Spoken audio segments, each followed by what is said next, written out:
esta música alrededor de las 10:30 de la mañana. Y aquí está el periodismo a la manera de Fernando Borroni. Hay un mundo de lo posible en el que habitamos todos y todas. Aparentemente lo habitamos sin mayores inconvenientes, sin mayores reparos. Atreverse a romper el mundo de lo posible es una tarea de cada uno y de cada una, del ciudadano de a pie.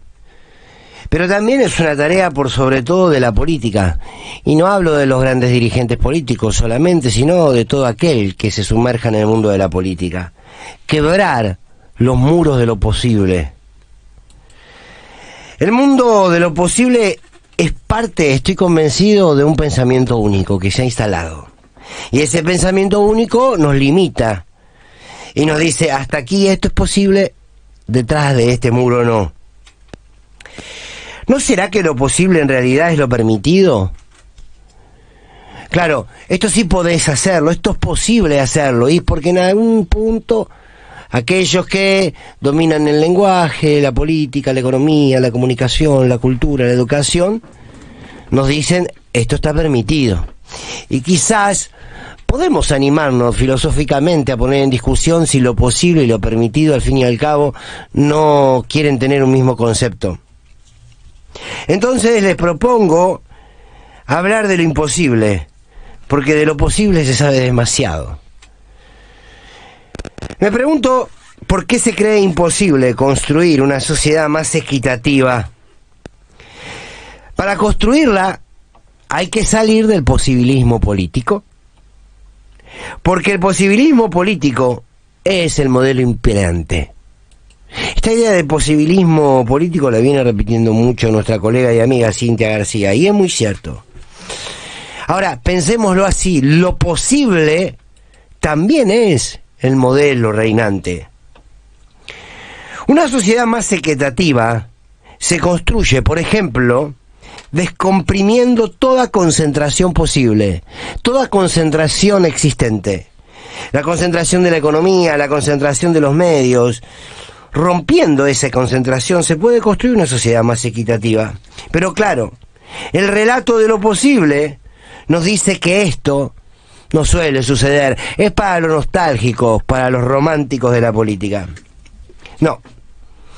Hay quienes repiten que la pobreza va a existir siempre.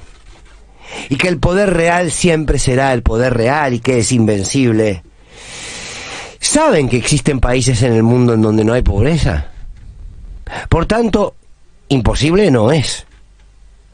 Vamos a suponer, juguemos por un instante, que tienen razón, que es imposible que muchas cosas cambien. Entonces, ¿para qué está la política?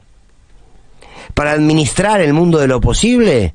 ¿O para quebrar los muros y construir aquello que hasta hoy consideramos imposible? Lo políticamente correcto también es parte de lo permitido, ¿eh? ¿Vieron cuando uno dice o deja de decir? Bueno, quizás lo políticamente correcto es lo permitido y quizás lo incorrecto sea el mundo de lo imposible. Los tiempos de la discusión política deben acelerarse porque los tiempos de la decisión política se acortan. Uno humildemente está convencido que vivimos en esta coyuntura en una sociedad que está sedada por el temor a la crítica, por el rigor a la espera. Hay una enorme porción de la política que está atada al mundo del posibilismo y eso debilita porque sostiene el statu quo. Hay una gran porción del periodismo constituido como mero repetidor de un relato que escriben los demás. Es tiempo de empezar a poner la patita un poquito más fuerte. Es tiempo de mirar qué hay del otro lado de los muros. Los muros del lenguaje, los muros de la política, los muros de la economía, los muros de la educación. Y nos vamos a dar cuenta que detrás de esos muros hay un enorme muro, hay una enorme realidad de lo posible, que el modelo cultural siempre lo llamará imposible. La fuerza de la información, de la comunicación y de las noticias. para ser decisiva, debe tener la fuerza de las convicciones. Por eso, sabemos lo que somos y lo que queremos ser.